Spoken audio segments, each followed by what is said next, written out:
Broadcasting live from the Albay PIO News Center, providing you the most exclusive news update from all over the province. This is News at 12. In the local scene, the Albay Provincial Council of Women has elected a new set of officers for 2026 following its provincial elections held on January 14 at the Albay Provincial Capital. Former Legazpi City Mayor and local Council of Women Legazpi member Carmen Geraldine B. Rosal was elected as Council President. Salve V. Lizardo of local Council of Women of Tui was chosen as Vice President. Maria Teresa Berganza, President of the Violence Against Women Desk of Bakakay, was elected Secretary. Rahima M. Urandig of the local Council of Women of Tabaco City was named Auditor. Jonah Lescano of the local Council of Women of Kamalig was elected Public Information Officer. Evangeline Ward of the local Council of Women of Pio Duran and Teresita Brunjal of the local Council of Women of Rapu-Rapu were elected as business managers. The election was conducted with the guidance of the Gender and Development Division and was attended by women leaders and representatives from local government units and partner organizations across Albay.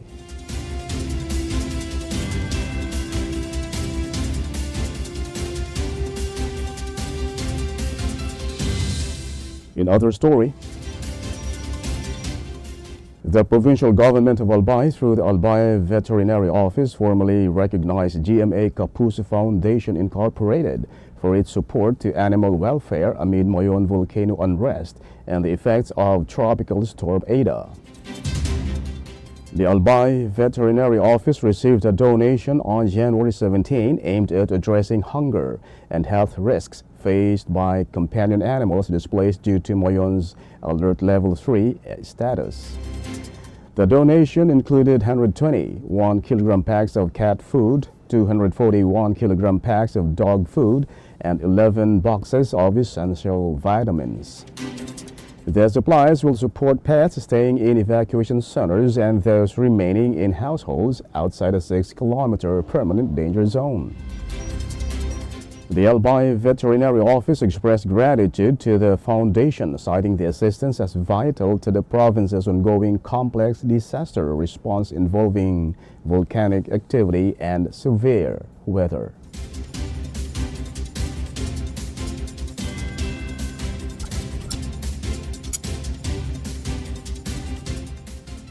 In other news,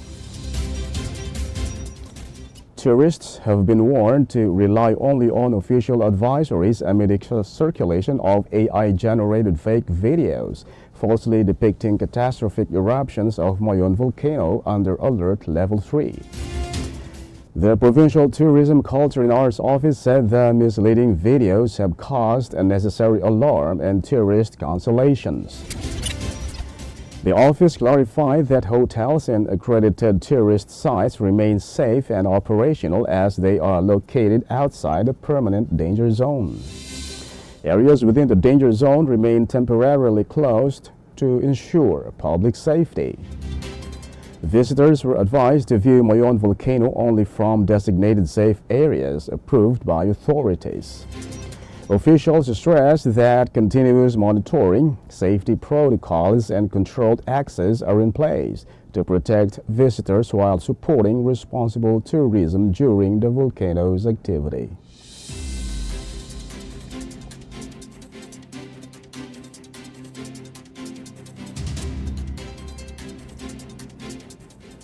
In the national scene, President Ferdinand Marcos Jr. on Monday announced a significant natural gas discovery in the Malampaya field, identified as Malampaya East 1 or May 1, located about 5 kilometers east of the existing facility. In a video statement, Marcos said May 1 holds an estimated 98 billion cubic feet of gas in place, equivalent to around 15 billion kilowatt hours of electricity annually, enough to supply 5.7 million Filipinos. Initial testing showed the well flowing at 60 cubic feet per day, indicating high productivity comparable to the original Malampay wells and strengthening the country's domestic gas supply for years to come, the president said. Marcos also reported the discovery of condensate, a high-value liquid fuel, which he said would support the government's goal of stabilizing the power supply, adding that the drilling was completed without any accident or environmental incident. The May 1 discovery marks the first milestone of the Malampaya Phase 4 drilling campaign led by the SC3A consortium, with next steps including the completion and testing of Camago 3 and the drilling of the Pag-asa exploration well.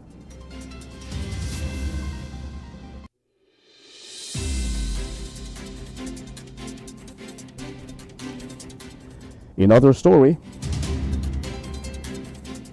the Department of Education said it is strengthening foundational learning following findings by the Second Congressional Commission on Education showing sharply declining student proficiency as learners advance through school. Palace Press Officer Undersecretary Claire Castro quoted Education Secretary Juan Gordozani Angara as saying DepEd is prioritizing foundational learning from kindergarten to grade 3 to ensure a solid base for basic education. Angara said the 2026 national budget will fund key interventions, including the full rollout of the Academic Recovery and Accessible Learning Program, a strengthened school feeding program, and additional classrooms and books.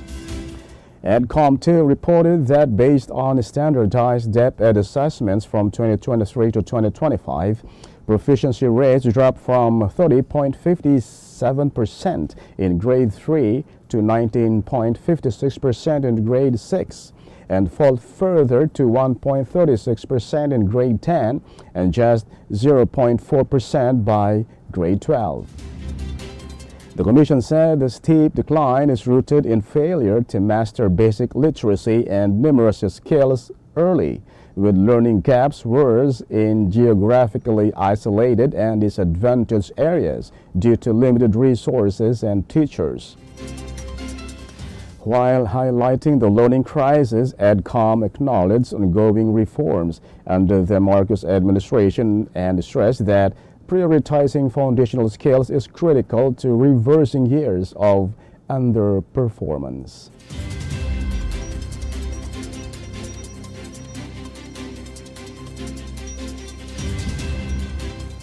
In other news,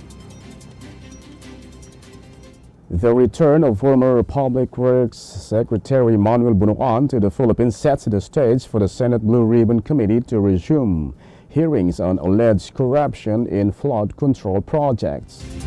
Senate President Pro Tempore Panfilo Lacson, who chairs the panel, has accused Bunuan of giving President Ferdinand Marcos Jr. incorrect map coordinates and led to a substantial number of ghost infrastructure projects.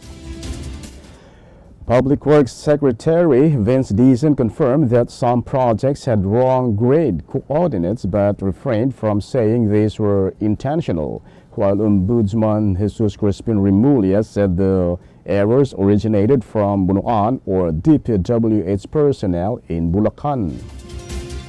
The committee was also eyeing the so-called Cabral files documents left by the late former DPWH Undersecretary Maria Catalina Cabral that allegedly identify officials who lobbied for projects during preparation of the National Expenditure Program. Former Acubicol Representative Saldico and his alleged aide Orly Gutesa have been summoned amid claims of kickbacks and deliveries as authorities pursue cases linked to unbuilt flood control projects. Despite filed cases and admitted witnesses, the probe faces uncertainty as key figures remain at large, Senate interest wanes, and the controversy risks fading as new political issues emerge.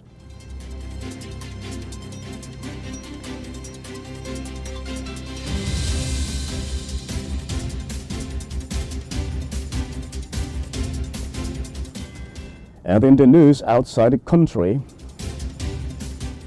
the Pentagon has ordered 1,500 U.S. Army paratroopers to prepare for possible deployment to Minnesota amid unrest linked to an immigration crackdown, according to U.S. media reports.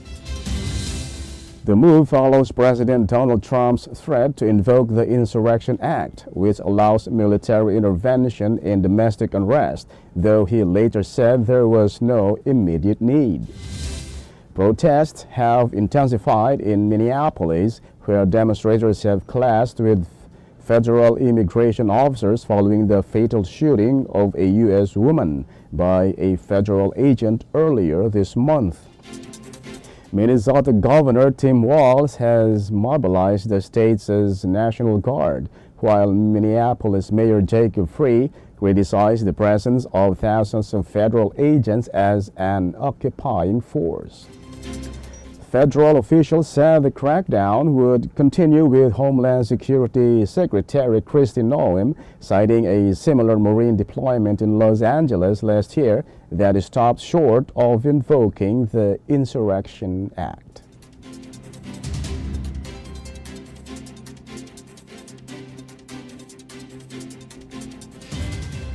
In other story,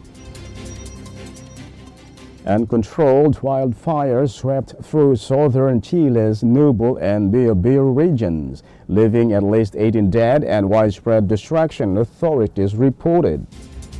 More than 50,000 people have been displaced as flames fueled by strong winds and high summer temperatures tore through homes and communities. Survivors described fleeing with only the clothes on their backs as fast-moving fires engulfed their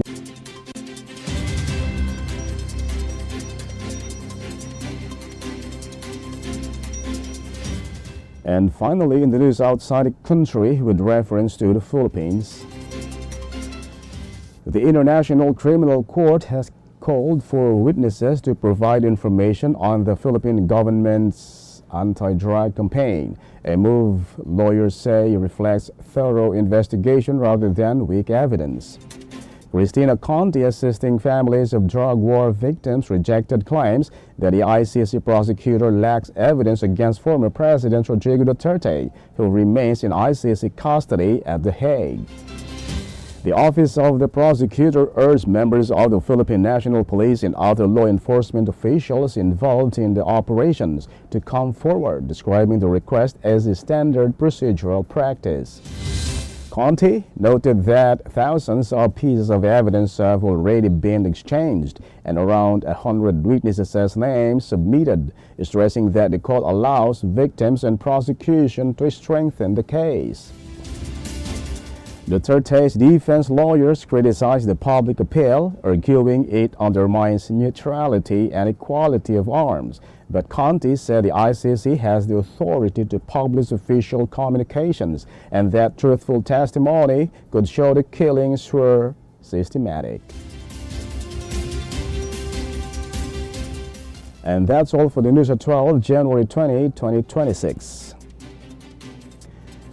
We'll be back tomorrow for more news updates. And thanks to our news writer, LJ Lurejo and Naomi Ruth Hernandez. And on the technical side, Ted Bobis. And of course, our Provincial Information Officer always is Marty Gonzalez. And under the supervision of our Governor, Noel E. Rizal. I am Greg Hallare. Thank you for subscribing. Albay in my heart.